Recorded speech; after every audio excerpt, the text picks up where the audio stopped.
lakatan kayong saging, tulad nito.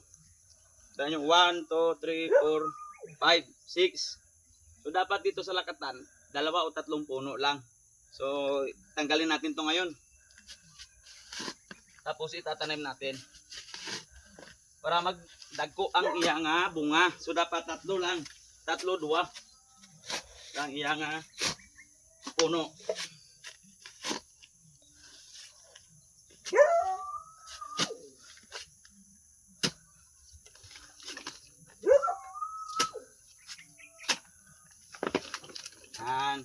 So sacrifice ano siya. Pati nang may tanggalon tani. Dapat siya patyon. Para magdagko ang iyang bunga.